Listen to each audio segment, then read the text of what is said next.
चलिए बच्चों, स्वागत है मेरे चैनल पे।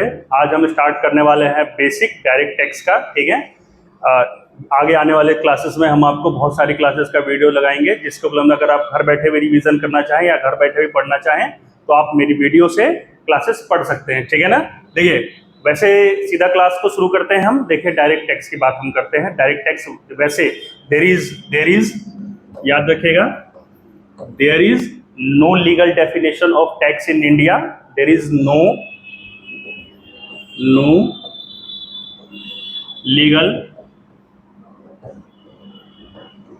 definition of tax in India। ठीक है, बट वैसे तो there is no legal definition of direct tax in India, but as per honourable Supreme Court of India. देखो, वैसे तो कोई लीगल डेफिनेशन टैक्स का है नहीं, but as per honourable Supreme Court of India tax is a compulsory fee charged by government from individual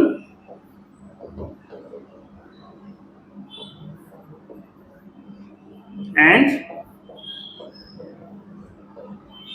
legal entities. देखिए, ये मैंने पूरा लिख दिया। पहला हमारे पास टॉपिक आया टैक्स का डेफिनेशन। मैंने बताया कि there is no legal definition of tax in India, but as per honourable Supreme Court of India tax is a compulsory fee charge by government from individual and legal entities to provide basic facilities like health, infrastructure, security, E T C. ठीक है, tax जो government आपसे collect करती है उसके behalf पे government आपको बहुत सारी सुविधाएं देती है। जैसे मैंने आपको एग्जांपल दिया, हेल्थ की सुविधाएं, सिक्योरिटी की सुविधाएं। जैसे देखो, हेल्थ की सुविधाएं, सरकारी हॉस्पिटल में आप जाते हैं, वहां आपका इलाज होता है। एम्स में चले गए, सफदरजंग में चले गए, वहां आपका फ्री ऑफ कॉस्ट इलाज होता है। ठीक है, हेल्थ और सिक्योरिटी, चाइना से भी लड़ाई हो रही है, गवर्नमेंट आपको सिक्योरिटी प्रोवाइड कर रही है। अगर आज के डेट में अगर हमारे सैनिक हट जाएं, तुरंत चाइना इस पर आक्रमण करके और कब्जा कर लेगा। एजुकेशन सरकारी स्कूल की सुविधाएं हैं, जहां आपको फ्री में पढ़ने लिखने की सुविधाएं होती, किताबें आपको फ्री में दी जाती हैं, ड्रेसेस आपको फ्री में दिया जाता है। ठीक है ना। तो ये जो टैक्स कलेक्ट करती है, इसके बिहाफ पे गवर्नमेंट आपको इंफ्रास्ट्रक्चर, रोड्स हो गया, डैम्स हो गया, ये सब चीजें गवर्नमेंट आपको प्रोवाइड करती है। वैसे देखो, there is two types of tax. आगे बढ़ते हैं। There is two types of tax. एक तो types of tax second topic है। एक तो डायरेक्ट टैक्स होता है और एक इनडायरेक्ट टैक्स होता है। टैक्स दो टाइप के होते हैं, एक तो डायरेक्ट टैक्स होता है, एक इनडायरेक्ट टैक्स होता है। डायरेक्ट टैक्स वो होता है जो आप डायरेक्टली पे करते हो गवर्नमेंट को, और इनडायरेक्ट टैक्स वो होता है पे तो आप ही करते हो लेकिन वो इनडायरेक्टली पे होता है गवर्नमेंट को। मतलब डायरेक्ट टैक्स भी आप ही को देना है और इनडायरेक्ट टैक्स भी आप ही को देना है, दोनों एट द एंड देना आप ही को है। लेकिन डायरेक्ट टैक्स आप डायरेक्टली पे करते हो और इनडायरेक्ट टैक्स आप इनडायरेक्टली पे करते हो। इसमें क्या होता है, डायरेक्ट टैक्स में levy and collection from same person, यानी कि जिस पे टैक्स लगा, सरकार को टैक्स भरने की जिम्मेदारी उसी की है। जैसे मेरी इनकम है, अगर मेरी इनकम है, मैं एक इनकम कमाता हूं, तो मैं ही सरकार को टैक्स भरूंगा। इसमें क्या होता है, levy and collection from different person.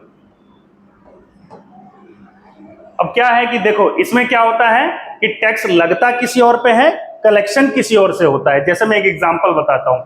मैं बाबा रामदेव के दुकान में गया, मैंने कुछ प्रोडक्ट्स खरीदे, मैं वहां पेमेंट करूंगा, मैं बिल लूंगा। मैं पेमेंट जो करूंगा, मैं उसमें दो तरीके के पेमेंट करूंगा। एक तो कॉस्ट प्राइस दूंगा उस पेमेंट में बिल पे, और दूसरा टैक्स दूंगा मैं वहां पे। तो कॉस्ट प्राइस क्या करेंगे, बाबा रामदेव खुद रख लेंगे और टैक्सेशन सरकार को जमा कर देंगे। यानी कि मैंने जो बिल लिया उसमें दो चीज मैंने पे की है, एक कॉस्ट प्राइस पे किया और टैक्स पे किया।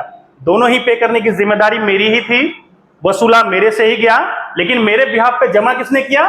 बाबा रामदेव ने। मैं उसको प्रोडक्ट का प्राइस दे के आया और टैक्स का अमाउंट दे के आया। तो बाबा रामदेव के जो दुकान वाले थे उनकी जिम्मेदारी आगे हो गई कि सरकार को टैक्स जमा करना। देखिए, डायरेक्ट टैक्स में भी टैक्स आप ही को देना है, इनडायरेक्ट टैक्स में भी टैक्स आप ही को देना है। डायरेक्ट टैक्स में सीधा भरने की जिम्मेदारी आपकी है, इनडायरेक्ट टैक्स में आपकी जिम्मेदारी नहीं है, बट देना आप ही को है। भरेगा आपके बिहाफ पे कोई और।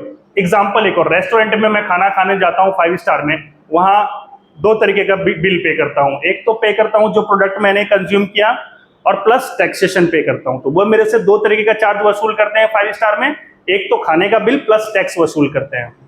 तो जो खाने का बिल उन्होंने हमसे लिया वो तो खुद रख लेंगे और टैक्सेशन सरकार को दे देंगे। समझ में आया? तो हमारे बिहाफ पे सरकार को टैक्स दे दिया उन्होंने। दोनों ही सिचुएशन में हमने पे किया। अच्छा, ये जो डायरेक्ट टैक्स होता है ये प्रोग्रेसिव इन नेचर होता है, प्रोग्रेसिव इन नेचर। और ये क्या होता है? Regressive in nature.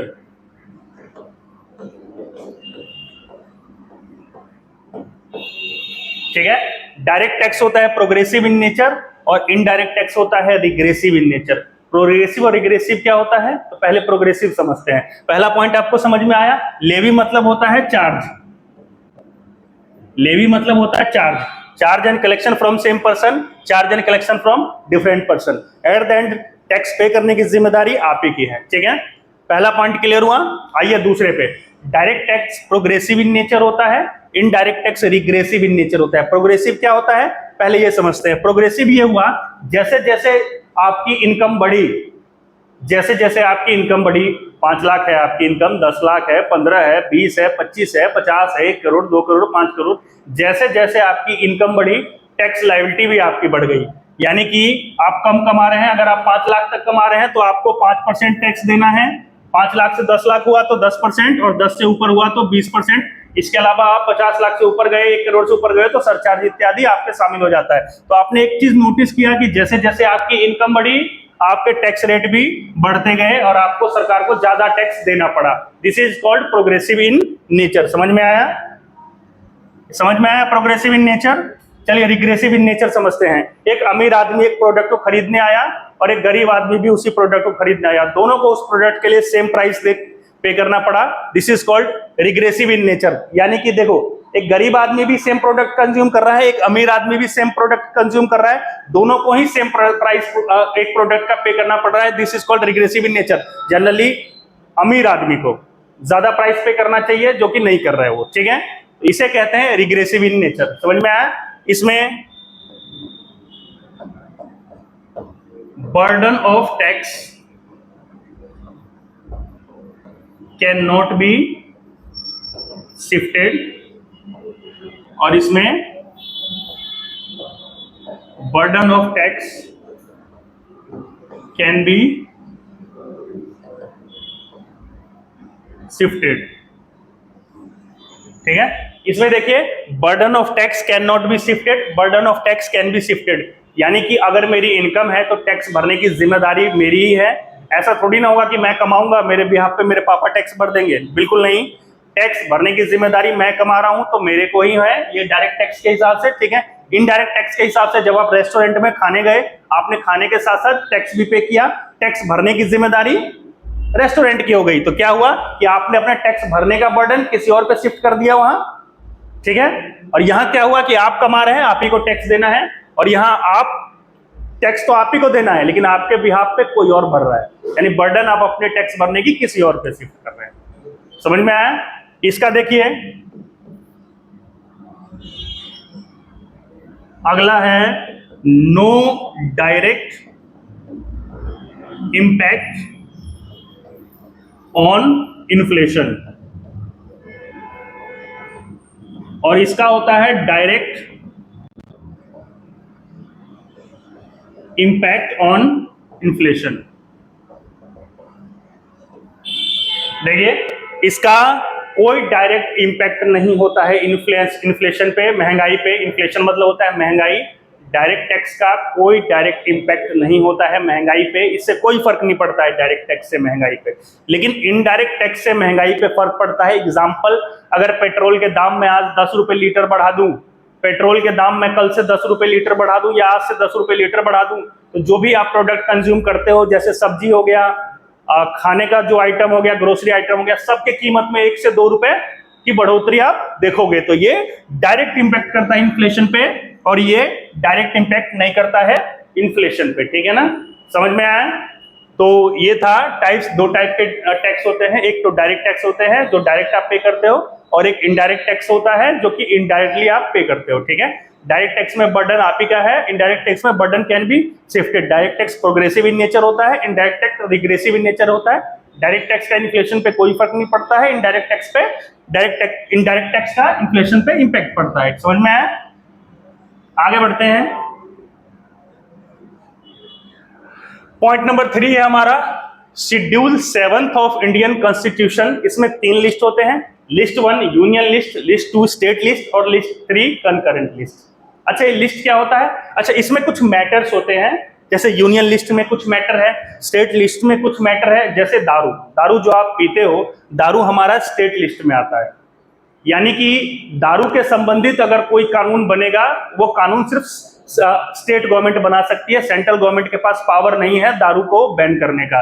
Example, Bihar में दारू बैन है, तो बिहार में दारू बैन किसने किया?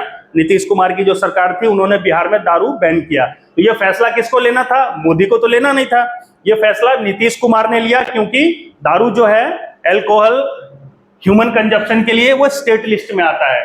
तो जो भी मैटर इन लिस्ट में अंदर, जो भी मैटर इन लिस्टों के अंदर होते हैं, उससे संबंधित कानून बनाने का अधिकार सिर्फ उसी स्टेट या यूनियन को होता है। समझ में आया? जब दारू का बताया तो दारू से संबंधित बंद करना है, चालू करना है, सारा कानून स्टेट बनाती है, केंद्र कुछ भी दखल नहीं कर सकता उसमें। समझ में आया? उसमें 3 लिस्ट होते हैं, list 1 union list, list 2 state list और लिस्ट 3 कंकरेंट लिस्ट। लिस्ट 3 आपका कंकरेंट लिस्ट हो गया। ठीक है, लिस्ट 1 के एंट्री नंबर 82 में आपका इनकम टैक्स आता है, 83 में आपका कस्टम ड्यूटी आता है। स्टेट लिस्ट में आपका एंट्री नंबर 46 में एग्रीकल्चरल इनकम आता है। यानी कि एग्रीकल्चरल इनकम से संबंधित अगर कोई भी कानून बनेगा, मोदी सरकार यानी कि केंद्र सरकार हमारा एग्रीकल्चर से संबंधित कोई भी कानून नहीं बना सकता है, स्टेट ही उससे संबंधित कानून बना सकता है, क्योंकि एग्रीकल्चरल इनकम आपके स्टेट लिस्ट में है। समझ में आया? तो एंट्री नंबर 46 में एग्रीकल्चरल इनकम और एंट्री नंबर 54 में वैट आ गया। समझ में आया? कंकरेंट लिस्ट में फिलहाल कोई टैक्सेशन नहीं है, no tax in concurrent list. समझ में आया? तो ये सारे मैटर हैं, जो ये मैटर लिखे हुए हैं, इससे संबंधित कानून सिर्फ यही बना सकते हैं, यहाँ सिर्फ केंद्र सरकार बना सकती है। जो जो मैटर यूनियन लिस्ट में है उससे संबंधित कानून सिर्फ केंद्र सरकार बना सकती है, और जो जो मैटर स्टेट लिस्ट में है उससे संबंधित कानून सिर्फ स्टेट गवर्नमेंट बना सकती है। लेकिन अगर कंकरेंट लिस्ट में कोई मैटर लिखा होता तो उससे संबंधित कानून केंद्र भी बना सकती है और राज्य भी बना सकती है। यहाँ जो भी मैटर होगा कंकरेंट लिस्ट में, दोनों ही, केंद्र भी बना सकती है कानून और राज्य भी बना सकती है, अगर कोई कंकरेंट लिस्ट में कोई मैटर होगा। समझ में आया? आगे की तरफ बढ़ते हैं। देखिए, charging section number 4, event of taxation. Event of taxation मतलब क्या होता है कि कब आप पे टैक्स लगेगा, कब आप पे टैक्स लगेगा। समझ में आया? एक आदमी है, हम कब कह सकते हैं कि उस आदमी पे टैक्स लगेगा? तो चार्जिंग सेक्शन 4 हमको बता रहा है कि एवरी पर्सन, देखो पर्सन मतलब क्या होता है, इसको भी आगे डिफाइन हमने किया हुआ है, every person whose total income, total income क्या होता है इसको भी आगे हमने डिफाइन किया हुआ है। Every person whose total income of previous year exceeds from the maximum amount not chargeable to tax is an assessee liable to pay tax at prescribed rates। कहने का ये मतलब है कि कोई भी आदमी जिसकी इनकम पिछले साल बेसिक एग्जर्शन लिमिट से, बेसिक एग्जर्शन लिमिट जो कि आपका 2.5 लाख है, 2.5 लाख, 3 लाख और 5 लाख नॉर्मल केसेस में, ठीक है, कोई भी इंसान जिसकी इनकम इससे एक्सीड्स हो गई, एनी पर्सन जिसकी इनकम इससे एक्सीड्स हो गई, ही इज लायबल टू पे टैक्स एट प्रिस्क्राइब्ड रेट्स, जो भी रेट दिए हुए रहते हैं। ठीक है, एनी पर्सन, एवरी पर्सन और any person whose total income of previous year exceeds from basic exemption limit then is liable to pay income tax at prescribed rates. ठीक है, liable to pay income tax at prescribed rates. rates क्या क्या है फिलहाल आपके 5%, 10% और, ठीक है, ये समझ में आया?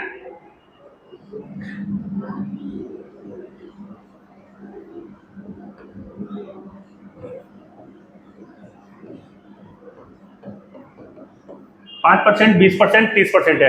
2.5 लाख तक आपको कोई भी टैक्स नहीं देना है। 2.5 से 5 आपका 5% है, पहले 10 था जो अब 5 हो गया, और 5 से 10 पे आपको 20% है, और 10 से ऊपर 30% है। 50 लाख से ऊपर पे आपको सरचार्ज वगैरह भी है इनकम के साथ साथ। तो ये आपका है टैक्स रेट्स अभी जो प्रिस्क्राइब्ड है आपको, ठीक है।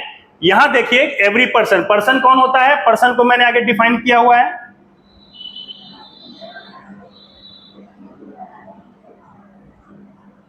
देखिए पर्सन इंक्लूड्स, पर्सन क्या होता है? Person includes individual, HUF individual में नेचुरल पर्सन भी हो सकता है, माइनर भी हो सकता है, अनसाउंड माइंड भी हो सकता है। HUF Hindu undivided family, partnership firm including LLP, association of person, body of individual, company includes all company, ठीक है, local authority like MCD, DDA, panchayat वगैरह, और आर्टिफिशियल जुडिशियल पर्सन लाइक मंदिर, मस्जिद, गुरुद्वारा, ट्रस्ट वगैरह, ETC, ठीक है। ये सारे पर्सन होते हैं, पर्सन इंक्लूड्स होता है, पर्सन इंक्लूड्स, ठीक है। ये सारे डेफिनेशन पर्सन के हैं।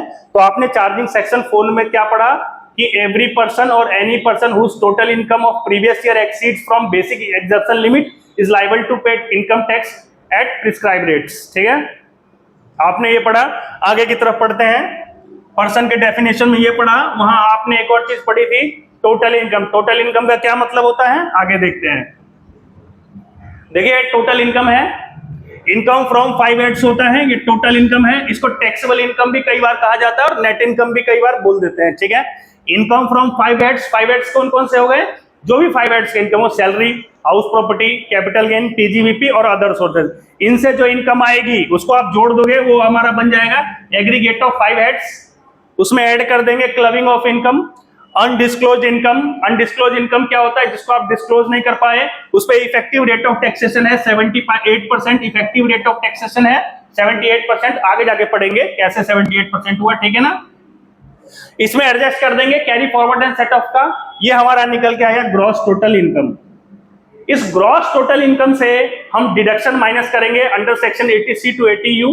जब हम डिडक्शन माइनस कर देंगे तो ये हमारा निकल के आया टोटल इनकम। ये जो टोटल इनकम निकल के आया ना बच्चों, ये जो टोटल इनकम जो हमारा निकल के आया, इस पे हम टैक्स लगाएंगे, टैक्स एट प्रिस्क्राइब्ड रेट्स। कौन कौन से रेट्स है हमारे? अभी मैंने आपको बताया 5%, 20% और 30%। ये आगे जाके सीखेंगे, ठीक है ना। जो 5% है पहले 10 हुआ करता था, 5 हो गया, 10 होता था 1-2 साल पहले, अब 5 हो गया, ठीक है ना।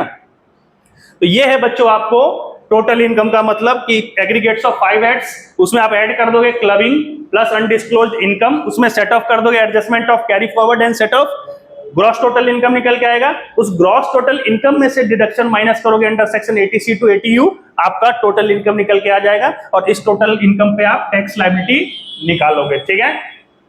तो ये था आपका पार्ट 1, पार्ट 2 और पार्ट 3 जल्दी आने वाला है। थैंक यू, जय हिंद।